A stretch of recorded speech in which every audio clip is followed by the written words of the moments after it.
2024 Republican candidate Vivek Ramaswamy is looking to step into the spotlight even more as the primary heats up. A Washington Post columnist writes, quote, his poll numbers are still pretty low, not even 4%, but they are rising at a brisk clip, which is more than anyone else in the Republican presidential field except former President Donald Trump can say. Vivek Ramaswamy joins us now. He's also the co-founder of Strive Asset Management. Thank you so much for being here this morning. It's good to be on. How are you? It's great to have you, and I'm doing great. Thank you for asking. Yeah. So, Vivek, why are you running for president? What are you going to do that other candidates won't? So I am the first millennial ever to run for U.S. president as a Republican. And I'm doing it because I think we're in the middle of a national identity crisis where my generation and people younger than me cannot even answer what it means to be an American today. I think that's a problem. I'm an America First conservative, but I think to put America first, we need to rediscover what America is. And I think I am taking the America First agenda even further than Donald Trump did, because I'm doing it based on first principles and moral authority, not just vengeance and grievance. And I think that can both go further but also unite the country, and that's why I'm in the race. Are there maybe 2 or 3 specific ways you could outline specifically how you would take that agenda even further? Sure. So let's take the border crisis, which is playing out by the day.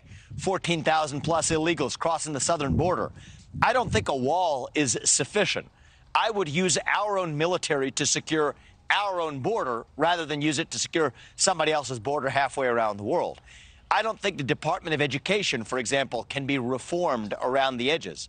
That's a department that should never have existed in the first place. Trump put Betsy DeVos in charge of running it. I will shut it down. I'm talking about taking on issues that Trump refused to touch, from affirmative action, which the president can end by executive order, since it started by executive order, to abandoning the climate agenda that shackles the United States economy. This is going further than Trump did. But I think that we can unite the country if we're grounded in first principles, and that's the way I'm approaching the campaign. So, Vivek, you've been a critic and wrote a book on wokeness in corporate America. Florida Governor Ron DeSantis has called himself the anti-woke candidate. What does his entrance into the race mean for you? I welcome his competition in the race. I think that competition breeds strength. Governor DeSantis has taken a lot of my ideas. He read Woke Inc., and I'm grateful for his implementation of some of those ideas in the state of Florida.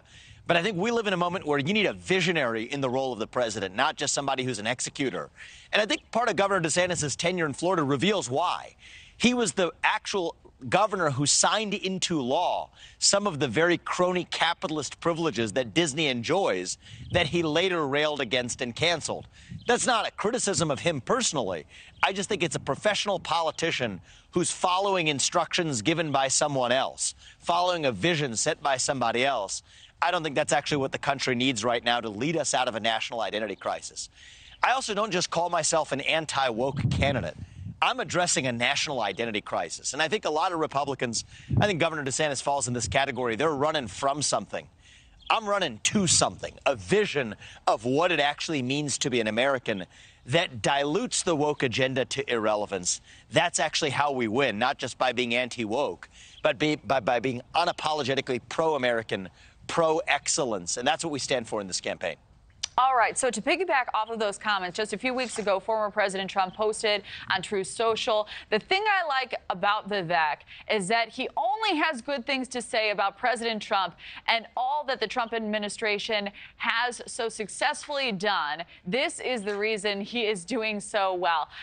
Is that a fair assessment? And would you be open to being on the ticket with former President Trump?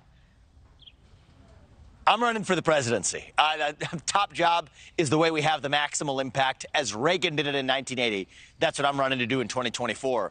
I'm also unafraid to draw my contrasts from President Trump. As I said, grounded in principles rather than vengeance, going further than Trump did. It is true that I agree with most of his policies. I respect the work that he did as president from 2016 to 2020. But I think if we really want to take on the administrative state, we're going to have to be willing to shut down agencies, to fire meaningful numbers of federal bureaucrats, to actually, on the foreign policy stage, declare independence from communist China. He spotted many of these problems, but now we need to actually deliver and solve them. The way I analogize it is he rolled over the log. We saw what crawled out. I'm bringing the pesticide. That's what it's going to take to actually get that job done at the next level. And look, President Trump, he did great work, but you know what? You get to be an outsider once. I'm the outsider in this race. I've got fresh legs. I'm not yet jaded, cynical, tired, and defeated. I probably would be 10 or 8 years from now. After 8 years of taking on the administrative state, you'd be tired. I'm not now, and I think that that's something that distinguishes me, not just from Trump, but from the rest of this field. Thank you for watching. Go to newsnationnow.com to find NewsNation on your television provider. And don't forget to click the red subscribe button below to get more of NewsNation's fact-driven, unbiased coverage.